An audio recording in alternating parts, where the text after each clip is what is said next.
So, hi, my name is Louis. I'm a math undergrad and a computer programming enthusiast, and I've also had the privilege of doing real summer of code with Boost this summer. And now I'll be presenting my work of this summer, which is Boost.Hana, a library for metaprogramming in an expressive way, using C++14. So first, I'll start with a small primer to set things straight regarding Constexpr, because there are some misconceptions, and it is important that we make everything clear, because otherwise we won't really get what's happening next. Then I will show how it's possible to unify type-level computations, like in the Boost.MPL, and value-level computations, like in the Boost.Fusion library, into a single library and with the same syntax. Then I will explain the building blocks, the underpinning concepts in the library. I will also present some case studies, just to show that it can be actually used to solve real problems. And finally, we will discuss some implementation techniques. And I've also got some bonus if we have the time. Okay. But before we even dive into this, let's ask ourselves, why do we even metaprogram? What are the motivations for it? Well, so one possible use case is loop unrolling. So you give me a function, and basically, based on a number n that's known at compile time, I'd like to call that function f n times, right? And we really want the function calls to be expanded at compile time, so we don't want to do it in a loop. So that's one possible reason why we might want to use metaprogramming. Then we can also do type computations. So typically, we're given a sequence of types, and what we want to do is perhaps query something about those types. So it could be that so you give me a couple of t's, right? And you want to know which one has the smallest size. Or you might want to synthesize something about these types. For example, order them in an order that minimizes the element requirement when you declare a member in a struct. Or you could do anything like compute the common type between all of those types and things like that. Another technique that we need metaprogramming for, and that is pretty much well known, is expression templates. The basic concept is that we write normal C++ expressions, but instead of actually evaluating those expressions, we build a tree representing those expressions, and then we can move around in those trees and modify them, traverse them, and perform eventually domain-specific optimizations. So in this example, I'm adding two matrices here, but here. And basically, it's a tree that represents the fact that represents the action of adding two matrices, but it's not really doing anything yet. And then when we actually fetch an element inside of that sum, well, it just has to go fetch the corresponding elements in each of the matrices, and then add this instead of adding the whole matrices. So it's a technique, but it's hard to implement, right? So we need tools for that. Of course, there are more use cases like compile time task ordering. So you give me a set of tasks; they all have dependencies between them, and I'd like to compute. I'd like to order them in a way that all the dependencies are respected, and I would like to do that at compile time. So basically, you have a compile time graph, and you want to do some kind of linearization, maybe using a topological sort or something, but you need some kind of framework to be able to do that.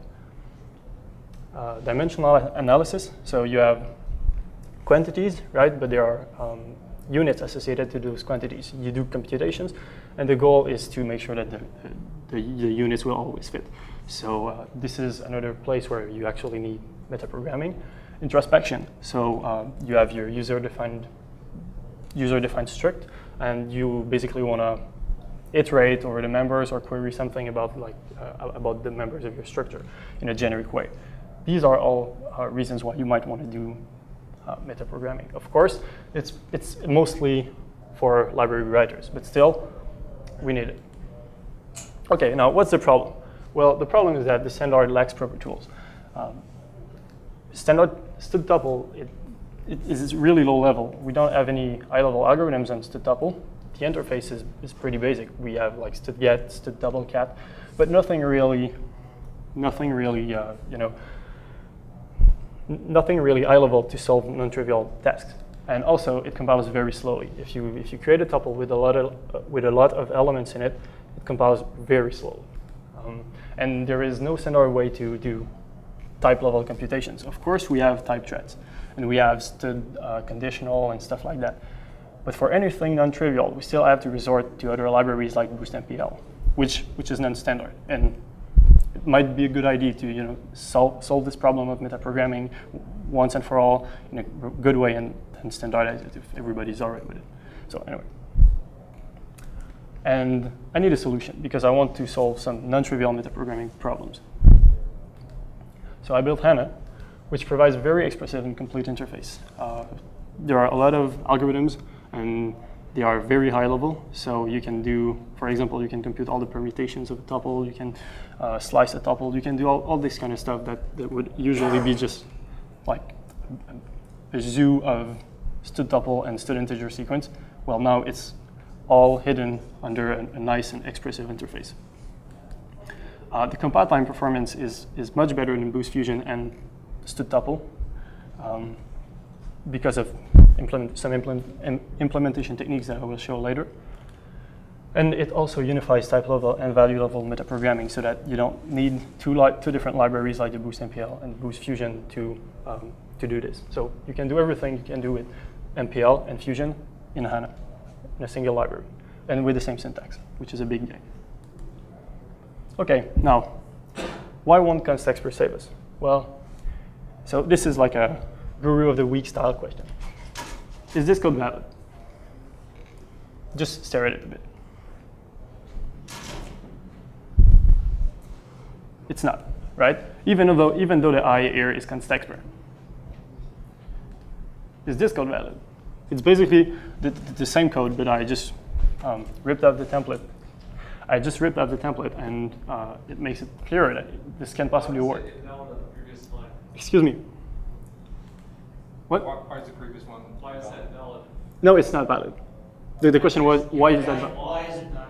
Oh, why is it valid? Okay, sorry. So it's because I here is not a constant expression. Because, yeah, it's not a constant expression. Actually, the thing that happens, and it's pretty tricky, and it bugs people out, but the thing that happens here is that even though this is Constexpr, you lose the Constexprness of the expression when you pass it in into the function.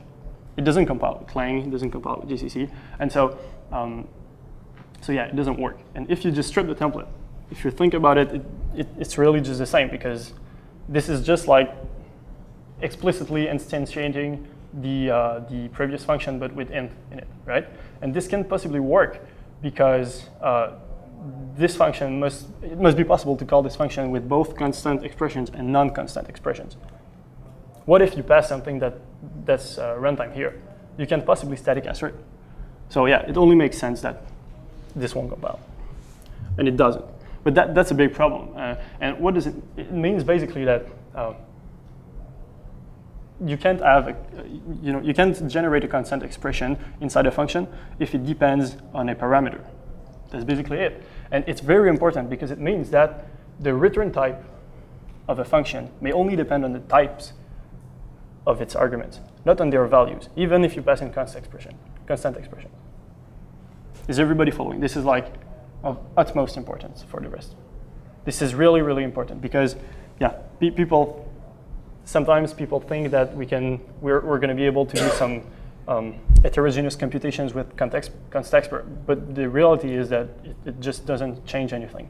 It makes it possible to do heterogeneous computations inside constant expressions, but it doesn't actually change the inner implementation of a library. Is everybody kind of following, or it's pretty important? Okay. So here's the solution. You need to actually encode the value of the argument, right, inside its type. That's the only way. And so you use a student integral constant or something equivalent, doesn't matter. For this reason, HANA provides an equivalent to student integral constant. It overloads the plus, minus, and arithmetic operations and stuff like that, comparison, so that you can actually, and so yeah, they return so int1 as some type and int2 as some type, and it returns like a student integral constant of 3, right?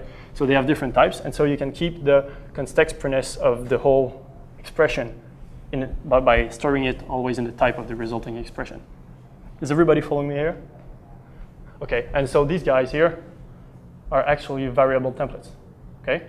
So this is just like creating a student integral constant int1 and then default initializing it. But it's just a shorthand syntax. I do this with expression variable templates, okay?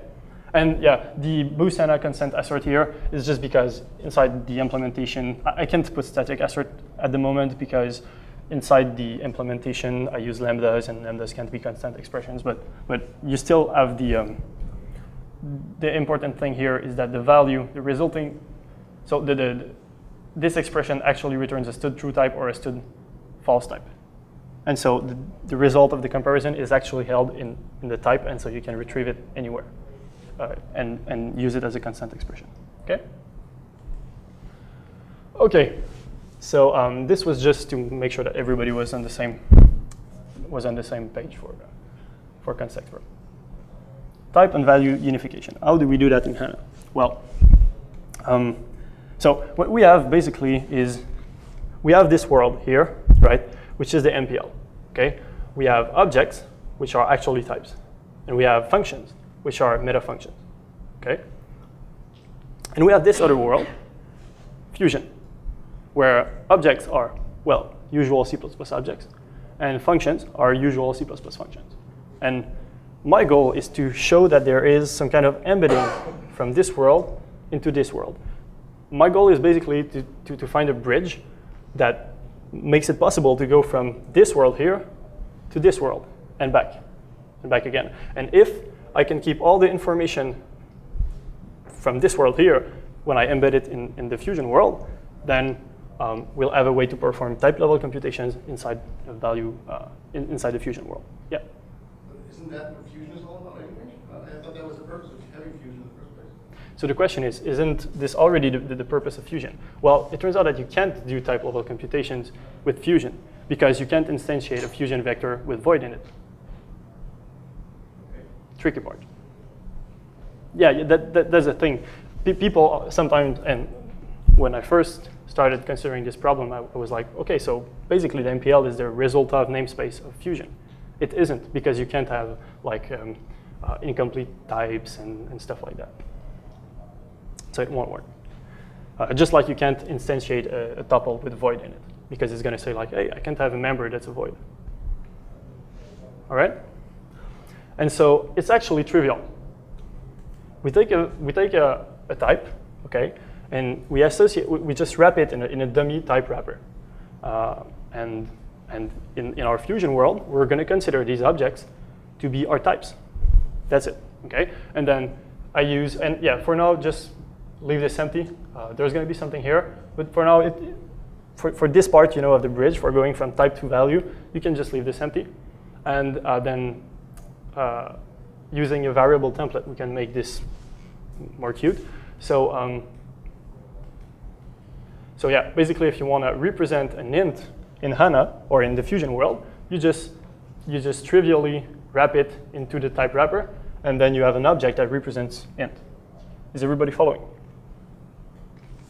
Okay. And now I know it's pretty much useless right now. I agree. Okay. What we're going to do now is find a way to cross that bridge, but in the other way around. And it's actually very easy. Just make type wrapper a nullary metafunction class, a metafunction, sorry, in the Boost.MPL sense. Okay. Now what happens? If you give me a type angle bracket t, right, which is actually a type wrapper. If you give me that, an object of that type. I can just use decal type, then I get a real type wrapper of t, and then I fetch the actual t by using colon type. So I'm able to take a type, to represent it as a value, and then to take a value, but not any value, a type wrapper, and bring it back to the MPL world. Pretty useless so far, but still, this is like we're building our embedding right now. Okay, and now so we lifted our objects right from types to values, and the other way around. What happens when we try to lift metafunctions? Yeah, they become functions. So here, I'm implementing an add pointer thread, okay, as a function in the value world. This I expect it to be a type wrapper of some kind of T capital. I retrieve it using the decal type colon type trick, okay, and then I apply an arbitrary type computation. So I receive an object from the Fusion world inside my lambda, okay. Then I take this object, bring it back to the MPL world, do whatever type computation I want here. Now, in this example, it's just to that pointer t, whatever. Okay, it could be anything, any MPL stuff that you wrote, whatever. It could be anything. And then you shove it back into the value world by just wrapping it again in the type wrapper here. So what we've done is really do an arbitrary type computation with value syntax. Okay. And that's cool because then we can put these guys into tuples, right? Question. Yep. Would it make sense to turn that into a Constexpr? The question is, would that make sense to turn this here into a Constexpr? It would, but you can't in the current language. But it would. But it wouldn't. So you would be able to call add pointer inside a constant expression, which is kind of cool, but that's just what it gives you. Like, it works even if you don't. You're just not going to be able to. You're saying it works the same without. Okay. Yeah, it works the same without. You don't gain like a core functionality, right? Just give me this. Okay. And it turns out that this lifting process of taking an arbitrary metafunction and turning it into a function is generic. So here, this is a variable template, a C++14 variable template, taking a template parameter, right? So f is an arbitrary metafunction. And then, so you give me a metafunction f. And I give you a lambda that works on type wrappers, and that just applies the metafunction to those types, and then hides, the result back, wraps the result back into the type wrappers. So this is a you give me any metafunction, and I'm from the MPL world, and I'm going to turn it into a metafunction or whatever, however you want to call it, right, in the value world. And this is pretty cool because it means that whatever you wrote that worked with the MPL, you can now just metafunction it, works with Hana. Of course, it also works for metafunction classes. Just the same, right? So here, I use f template apply and blah, blah, blah, but it's just the same. And it works for templates. So when you, so if you give me a template, I'm just going to instantiate it with the content of the types that you gave me, right? So what does that give us? These lifts, they allow us to use a function application syntax here to do type computations. So yeah, and then so when you apply it, it gives you a type stud tuple, a type wrapper, that contains stud tuple of int and char, and then when you decal type colon type it, you get back the stud tuple in char. So that's the way we can just unify MPL and Fusion, because these guys, these are objects, right? So you can just shove them into tuples. So you can do whatever you want with them in the Fusion world. Everybody following?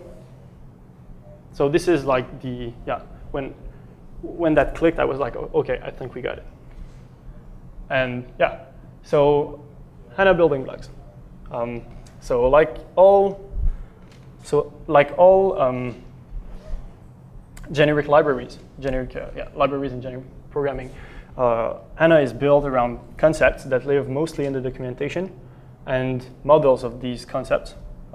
And so that's what I'm going to present. I'm going to present the concepts and also a couple of models along the way. So first, and the concept, they come from functional programming, so you might not be really familiar with them, but it's a way to split things that works very well, and I know it by experience. So foldable. A foldable is any data structure that can be linearized. So it could be a tuple, it could be a pair, it could be some kind of optional, it could be a tree, whatever. As long as you can take the elements inside of your structure and put them one after the other in a line, right? You're a foldable. And it turns out that you can do a lot of useful stuff with that. For example, you can take all the elements inside a structure and call a function, right, with the linearization, with all the elements in their linearized form, as long, of course, as you know the number of elements at compile time. So this is the proposed std_apply. And it's just one function from the interface of foldables. Okay, this is the proposed std_apply. You give it a tuple or anything that can be folded. So you can give it also, a maybe, which is a compile time std optional provided in HANA, or a std tuple or HANA tuple, or a HANA range, which looks pretty much like a std integer sequence, and so on. And you can unpack them, so call any function with their contents. Then you can count the elements of a structure that satisfies some predicate. You can also fold left, which is equivalent to accumulate, std accumulate. You can compute the sum, compute the product, count the number of elements in the structure, and so on. So these are useful algorithms. Iterable. Iterable represents data structures, so foldables that can also be that can be linearized, but one element at a time. So in a strict context, in a strict evaluation context, these two concepts are different. But if you are in a non-strict evaluation context, like in Haskell, these two concepts actually coincide. So I won't really dive into this. It's not the goal, but it's an interesting observation for those that know Haskell. So you can fetch the first element of an iterable, the last one. You can go at a random index. You can drop any number of elements from any prefix of such a data structure, and you can do other stuff like dropping elements from the front of the structure while some predicate or until some predicate is satisfied, and so on. So useful too. Then searchable represents data structures that associate keys to values, but the keys do not have to be, they can be the same as the values. So for example, a tuple can be searched. And we also provide a map, a compile time map. It can be searched. So you can find basically you can find the value associated to a given key, or you can find the value associated to a key that satisfies some predicate, or you can ask where is this structure a subset of this other structure, and these kinds of methods of algorithms. And list. List represents data structures that are basically isomorphic to a std tuple. And the reason why it's useful to have this concept, even though there is no wiggle room for for the way the models are modeling the concept, because they are all isomorphic, is because it's still useful to have different implementations.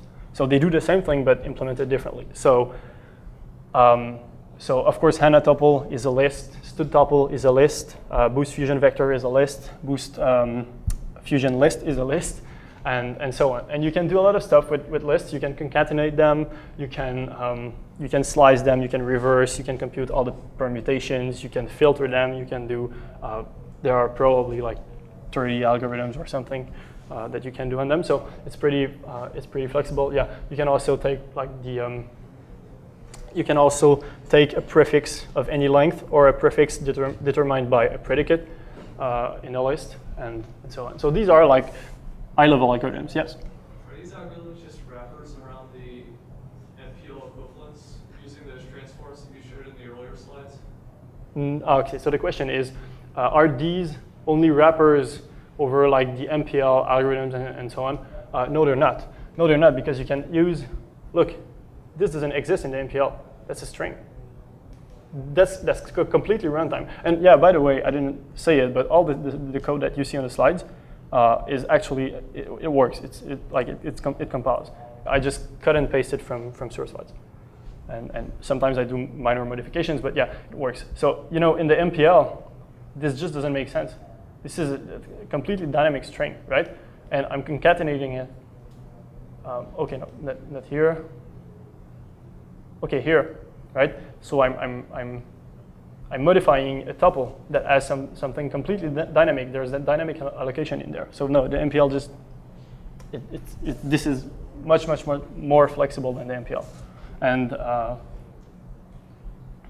this example, I think everything that's here can be done with Fusion, except perhaps this part here. But yeah, so no, there are not just wrappers. Functor.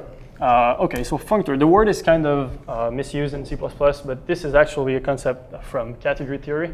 And in this talk, whenever you hear functor, I'm going to refer to that. And if I want to talk about a function or a function object or a lambda, I'm going to use that word.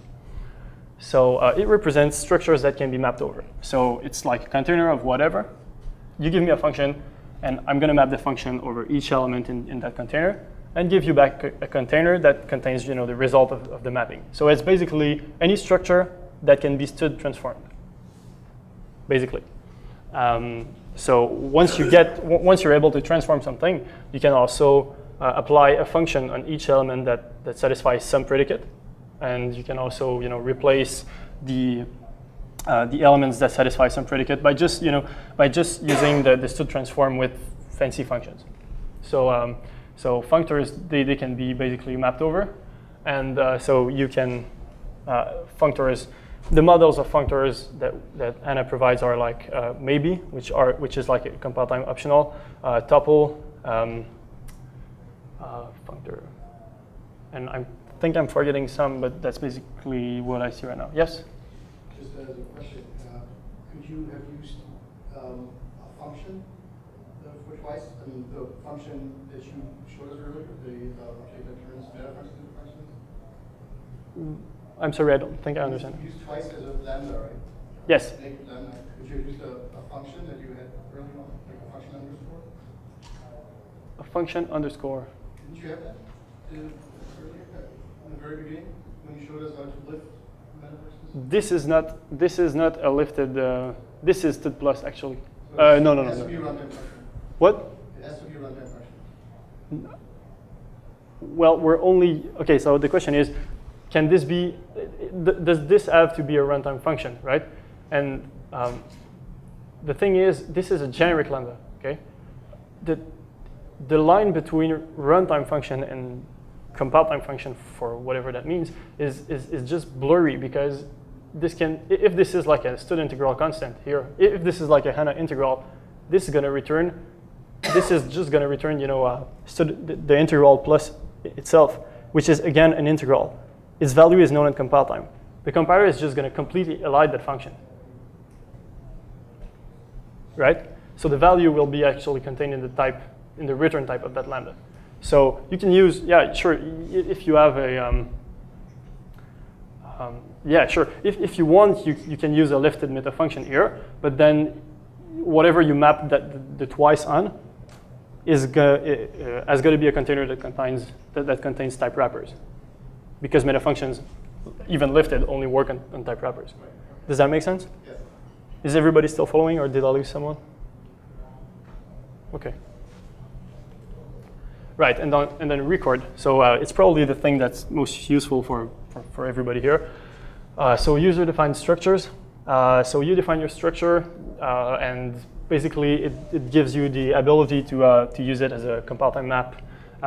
You can fold it, and you can also transform it. I mean, convert it to a map where you can do more processing if you want. And so Hana provides this macro to intrusively turn your structure into like a HANA record, right? Which is basically the same as Boost.Fusion, adapt, or define struct, or stuff like that. And there's also a way to do it non-intrusively, but I didn't show it here. But yeah, so it's possible. And you can also do it just without a macro if you want. It's quite simple. It's documented. Yep. I'm unfamiliar with the decal type with the underscore after. Yeah, sorry, I didn't introduce it. Yeah, so basically, yeah, okay. So I've got a lot of stuff, and sometimes I just hope that people will be like, oh, okay, this is kind of intuitive. So basically, this returns a type wrapper with the decal type of this expression. So it's just a dummy way to create a unique tag, right? Because this type here has to be unique, and it's going to be comparable at compile time. So like when you compare this guy with another, let's say with this one, it returns false. Well, std false type. And when you compare it with itself, it returns to true type, because you can compare type wrappers too. Okay, so in that last line where it says look up Louis' name, that second name there, that is that unique type there. Yeah, exactly. This is this object. Yeah, exactly. So that's a type wrapper. Yeah, and so comparing two types that were lifted to the value level with type wrappers is just it just does is same. So it returns a student integral constant bool, a comma, stud is same TNU, right? So instead of lambda, you produce a struct, empty struct is in there, right? Yeah, whatever. Yeah, sure. And I could have used like just a student integral constant as long as these guys are different. Right. Okay. Yeah. Student, just anything that can be compared at compile time. Yeah. So sorry, I should have explained that. Sorry. Okay. So yeah, you can adapt your own structure. Okay, comparable. Basically, an equality comparable concept for heterogeneous stuff. Orderable. Stuff with a strict weak ordering, so it's less than comparable, but for heterogeneous stuff. Okay, and HANA also provides a consistent numeric hierarchy, so it's useful when you need it. But basically, these are the arithmetic, the usual arithmetic stuff from abstract algebra. So the hierarchy is split well because it's useful when you need it. But otherwise, you don't really need to bang your head against it. So, and there's more, like applicative, monad, traversable, logical, and other stuff that's more either important for the implementation or more functional. So I'm not really presenting it, but it also exists, and it's often useful, right? Okay, case studies. So we're halfway through. Questions at this point? It can be like related to something more philosophical about the library, but yeah. So in Fusion, transformations and things produce views. Are you producing new types each time, or a view into a type? So the question is, in Fusion, when you like transform a sequence, it returns a view that's lazily evaluated. What does HANA do? No, HANA doesn't return a view. It actually maps the function. Yeah, and so for the runtime performance, it might do a difference, but it will do a difference. Yeah. Quick question. So what in MPL and Fusion does HANA not do? Nothing. The question is, what does HANA not do that you can do in MPL and Fusion? Well, nothing, because it's really a strict superset. I actually took the examples from Fusion and MPL documentation and re-implemented them with HANA like a couple of weeks ago when I was writing the library. And I just wanted to make sure, like, okay, I can do that, I can do that, I can do that, I can do that. I think there's like lower bound and upper bound from the MPL that's not implemented, but seriously, I don't think it's useful either. So yeah, yep. Yeah, just a completely different question. What does HANA stand for? Why the name? It's heterogeneous combinators, because so H heterogeneous and combinators. So it's pretty lame, but yeah, I needed a four-letter acronym that sounded all right and people wouldn't forget. So I think this is correct. And combinators are like stuff in purely functional programming. They're like functions that do not have state, basically. Okay. So case studies. Let's revisit our loop unrolling example from earlier. So what I do here, I create a range, which is basically a stood integer sequence, but more flexible because you can specify whatever the beginning and the end. And then I for each over it. And every time I just ignore the argument here, and every time I'm just going to call the function. Okay. And so yeah.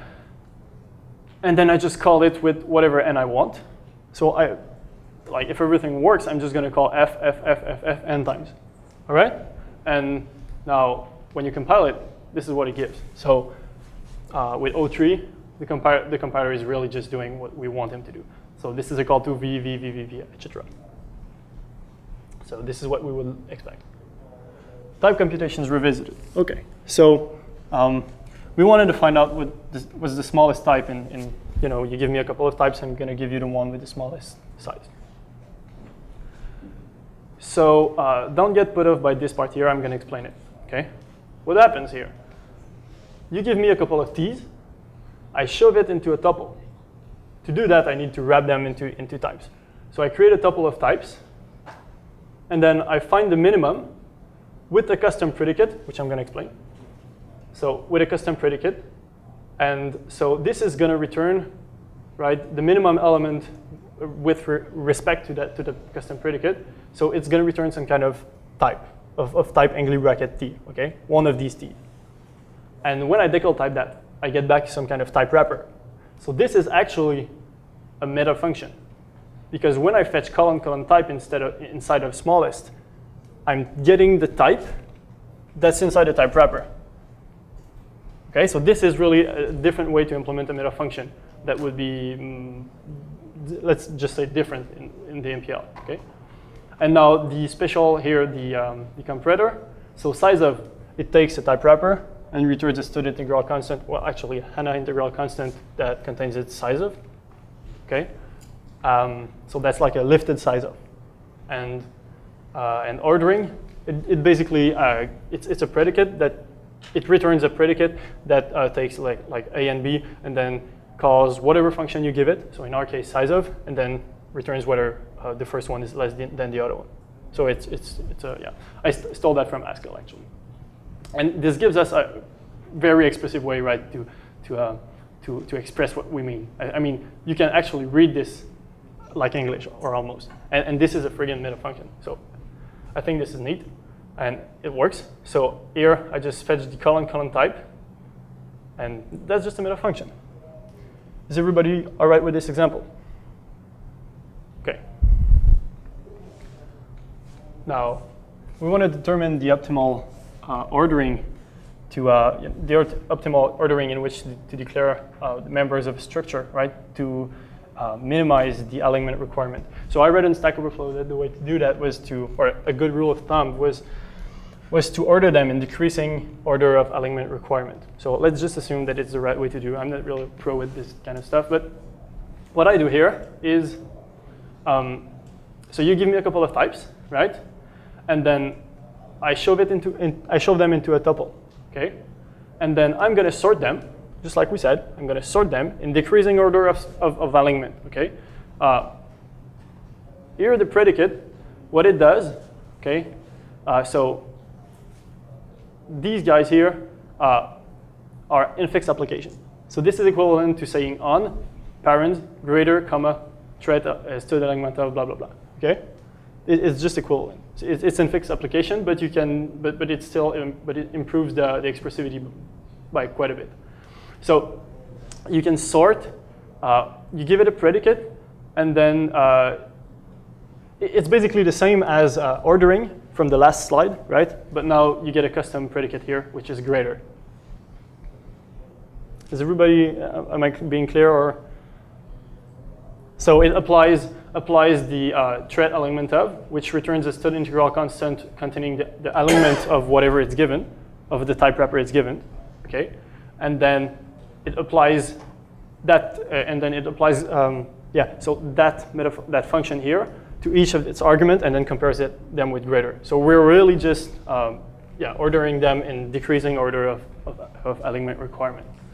And now you might be saying like, hey, but this is completely useless because it's actually a variable template. So it's returning some kind of tuple, some kind of sorted tuple of type wrappers, and that's true. But wait, so yeah, okay, so this is exactly true, okay? It's just a tuple of type wrappers, and it's useless so far. But now you can do something useful with it. You might, I don't know, fetch the first element. You might unpack it into a template to create a specialization.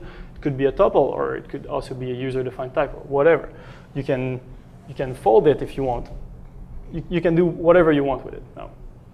And yeah, so now I decided to unpack it into a tuple, to instantiate a tuple specialization, right, with its contents, and that's what it gives us. Is everybody following? Okay. So it's a very different way to perform type level computations. We're not used to it, but it works, and I actually think it's neater. It looks better.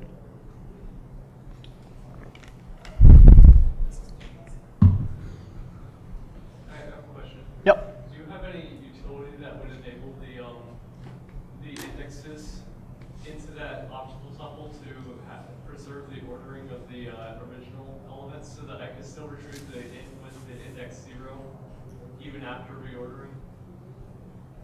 Because then it could just be a tuple replacement, and I could still index into it in the same way, but it would just be more optimally packed. Is there anything like that? Okay, so I'll repeat the question, and you tell me if I understood it correctly. So is there a way to like order them, right, and to return the tuple, but that a tuple such that the indexing is that of the first tuple? Right. Yes, okay, so the, would it be possible? It will require a bit of work, maybe a quick hack to do it right now. I'd say like you could zip. I'm not exactly sure how you would do it. For sure it's possible, but like you'll have to work a bit, sure. And yeah, because it's pretty specific to your own application. Or if you can find that it's actually a general pattern, then I will very happily add it to HANA. But yeah, it would be possible. You'd have to work a bit. Expression templates. Okay, so do I have time for that? Okay, I think I do. You know what? I actually skipped this example and also the next one because I don't want to run out of time, but we'll go back if we have time at the end, okay? So basically what I'm showing here is just a quick and dirty way. It's a quick implementation of Proto, right? It's like 250 lines and it works. It's very, very basic, and I wanted to show like how Anna can help do this, but it's not the most interesting example, so we skip it. There's also this heterogeneous linear algebra library that allows you to build, to have like matrices in which each entry of the matrix can have a different type. So it can be useful to to carry the units inside a matrix to make sure that the units fit when you do your computations. So that was actually inspired by a real world use case by Zach Lane, which is just here. So it was, yeah. It was, I basically tried to re-implement a library that he had already done using HANA, and it's pretty naive, but it's also like just 200 something lines. So, okay, implementation techniques. Yeah, so I want to take my time here because, and we'll go back if we have time. So basically, everything we manipulate in HANA. The most basic structure that we manipulate is a tuple, right? And so we'd like to have an efficient way to implement tuple. And in libc++, for example, tuple is implemented in a kind of recursive way, and it actually sucks at compile time. Really, the performance actually really sucks. So here's my take on it. Wait. So the meat, the real interesting stuff happens here, okay? And listen, okay, what happens here? The idea is that I use the lambda capture as a compiler-generated struct with a variadic number of elements, right? So I use the fact that we can capture a variadic pack inside a lambda, okay, to make the compiler generate a struct with these members for me, okay? And now that lambda that captures the elements, okay, which is actually like the tuple. So the lambda is the tuple. When you call it with a function. When you call it with a function, and it, now I can show it, so you call it with a function. This is the tuple. This is like the core of the tuple. It captures here the elements. When you call it with a function, it shows its guts to the function here. It expands all the members inside of the tuple. It provides a unpacked representation of the elements in the tuple. It provides that to the function. Okay, and that here is just boilerplate to make this into a type, so blah, blah, blah, okay? Now, problem, it can be Constexpr because we don't have, lambda Constexpr in the language. I really wish this will change. We'll talk about it later, but yeah. So that's the idea. Is everybody kind of following me? Here's how you can use it. If you want to retrieve the first element in a tuple, implement it this way. You pass it a function that just considers the first element, discards the rest, and returns the first element. And then so this is like the tuple. This is actually the lambda, so the core of the tuple. And you pass it your function. So it will give you the expanded representation of the members of the tuple here, and you pick whatever you want. So then you can have a way to fetch efficiently an argument at a given index, and it's possible. It's been implemented. I got this in the bonuses. Yeah. I got lost on where does unpack into? Sorry. It's there. So this is basically unpack into here is just this function. Okay. Okay. So yeah. So you give me any number of elements, and then I just make the storage, which is I create the function, then store it in the unpack into here, and then so when you access it here, unpack into, you're actually referring to the lambda right here. Is everybody following? Yep. Okay. So that's the idea, and performance. Yeah. I have a question. Yep. Can you go back 2 slides? So you're capturing the T's. There's no ref there, so it's how are you capturing the references? Does that question make sense? Yeah. Okay. Yeah. Sorry. I should have. Capturing them by value? Yeah, okay, so the question is, there is no ref. Are you capturing the references? Our goal here is to actually capture, is to make a copy, right? When you call us to make tuple, you actually make a copy of whatever you're giving it, because you're storing it in the tuple. Store references inside the tuple? What? You can't store references inside the tuple? So I'm not sure, but I would use like reference wrapper for that anyway. Okay. But if you can, and like this is naive, and I don't do perfect forwarding here, but yeah, well, here yes, but so I stripped a lot of stuff from these slides because I want to make it just easier to understand, and there are also some implementation issues that I won't talk about, so it might require some little changes to the language, or I would say enhancements, but I think this is worth it. So the green here is the tuple. This is a bad, it's a bad curve. And this is HANA, right? And this is Fusion. So it just including it is like 15 seconds, please. So yeah, and then it just dies at 50 because you can't have a larger than 50. And I think the reason why it seems to be sort of the same asymptotics here, it would be because it's probably preprocessed in such a way that even a large tuple is just actually one. Okay, yeah. So I got a confirmation from someone that really knows its stuff. So yeah, it's actually the reason. So yeah, it's much better with this new implementation technique. Same for the memory usage. And now another function. So what's really neat about these things is that when you use this new alternative way to implement a tuple, there are new ways to implement the related operations that are now open to you. So for example, tuple cat, you just dive into the guts of the first tuple. Okay, and yeah, once you can tuple cat, right, 2 tuples, you just can do it recursively by folding. You can do it for any number of tuples. So we're just considering the 2 tuple case. So you dive into the guts of the first tuple. Now you get an expanded representation of the first tuple as a parameter pack.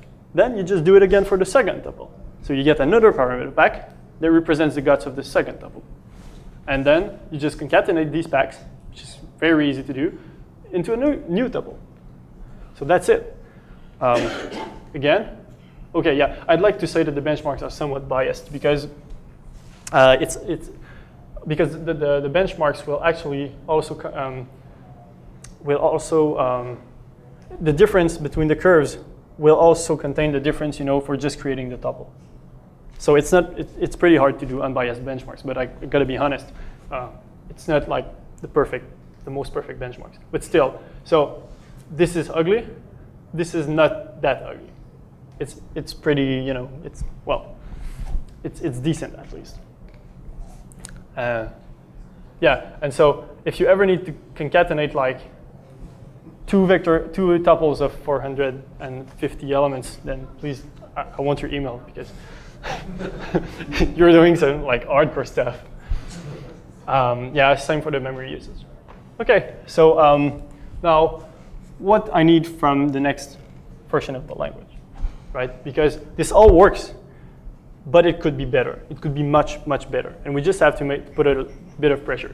If we think that this is a good way to go, for metaprogramming, then we got to push the language a bit. If we don't, then it's just a cool experiment, cool Google Summer of Code project that nobody's going to ever use. But if we think that it's really worthwhile, then we might want to push the language a bit. But I can't do it just by myself. Constexpr lambdas. I want you to stick a Constexpr in front of the constructor of the structure that's generated by the compiler, and also in front of its operator parents. That's just reasonable. I don't see any reason why it's not that way, and yeah, I'd like that to change. I need lambdas in some unevaluated context.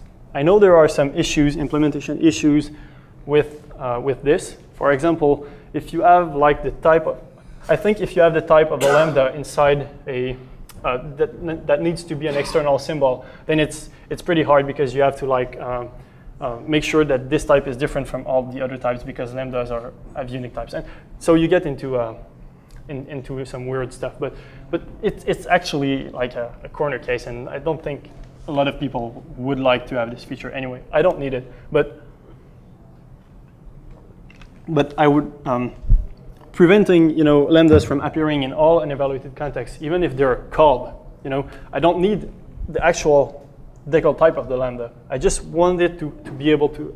I just want it to appear inside the context, the unevaluated context, and if I call it, and so on. So preventing that from happening just to make sure that the lambda, the types of the lambdas don't appear like in end types, is just like using a nuke to kill a mouse. So I'd like that to change too. And I'd like a bit better handling of parameter packs in captures. So for example, here, I'd like to be able to do an init capture with a parameter pack. So y should be a parameter pack here.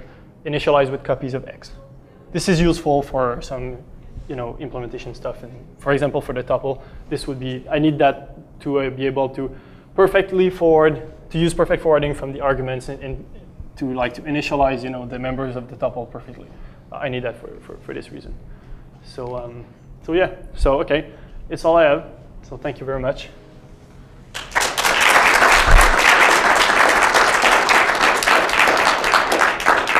So I'll take questions, and we still questions, and we have 5 minutes. Yeah.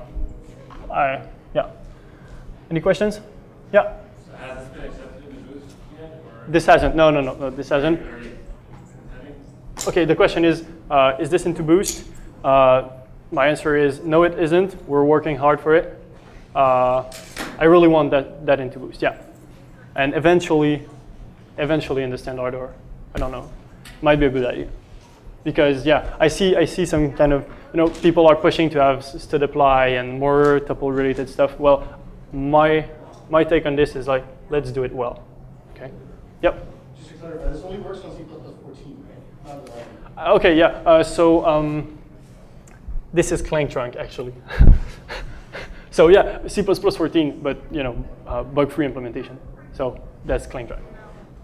You need Clang trunk to compile it. GCC won't work. Clang 3.5, unfortunately, it won't work. I don't know why, but they closed the branch. They closed the branch for the release just a bit too early, and some bug fixes didn't get in because it won't compile. Yep. What if I actually want to use? I have two balls, separate things that reference to the first and third. I don't get it, sorry. No, I want actually use. How do I make it up in the library? Views. Yeah, like what I have from Fusion. Like say I have two balls, three big things. I just want the view to the first and third. And make it to all the two references. How do I make it? With references. Yeah, that's my question. How do I make it? First, okay, so the question is, let's say I have a tuple with objects in it, and I want to have a view, like a sub-view of only some elements, right? You just remove, okay, so first, what I would do is store reference wrappers into the tuples, okay? Because right now, by the way, it's like, use it with, friendly types. Because if you have too much copy, it's gonna be, right now, it's not really optimized for the runtime. So I would say first you use reference wrappers into the first tuple, okay? If you say your objects are big, and then you just remove the objects that you're not interested in. Do you think it's worth making it actually just jump through the reference wrappers? What? It sounds like reference wrappers don't have to jump through to get the actual reference. Do you think it's worth making that jump just unnecessary? Or for cases like say, I have a bunch of things that, say I call the standard forecast tuple, which are all just references, and I just want to slice it, which back into another, say, constructed object. Do I really have to jump through the reference wrapper and then jump back? Well, right now, okay, so the reason is, the question is, do I really have to, to use reference wrapper and jump around to which is more complicated, right, to get reference semantics. Okay, so right now it's only value semantics. I wanted to get the interface right. I focused on compile time performance and on correctness of design, but not on runtime performance. So right now, perfect forwarding is not implemented everywhere. Value semantics all over the place. So if you need reference semantics, you're gonna have to give me a bit more time. Yeah. But actually, you have some kind of ANA view that just does a reference wrapper dense inside, so the user doesn't see it. Yeah. Just that. Yeah. Okay. So a comment is it would be simple to have just like ANA views that do the actual reference jumping around, and yeah, it would be pretty simple. I could look into that. Sure. And I will, because I think people will want reference semantics at some point, definitely. But right now, it's still a bit experimental. Yeah. Yep. Yeah, I just want to say that you might not want references in the Hmm. You can really profile and make sure that you're not, outside of degenerate cases, it's often easier for the compiler to reason about copies of things, and so you actually do better code and you have the whole thing, except in those degenerate cases, rather than references into the system. Right, but I just thought there are going to be cases you actually want references, otherwise you need to have a And that's what reference are. These tuples out. Okay, so the comment is that you might not actually want reference semantics or to use reference wrappers as much as you think. So, okay, so I'm not really going to comment on that. So, but I think it could be possible to make it easier to have reference semantics and use it if you need it, whatever. I don't care. So, yeah. So, if there was no more questions, well, we're actually out of time, so we're going to stop here. But if some people are interested, I got some more stuff, like more implementation techniques. This is to access an element at a random access in amortized O1. This is the proposed stud apply, which fits in one line. Pretty cool. You just unpack the function in it and other stuff. So just come talk to me if you're interested. Thank you.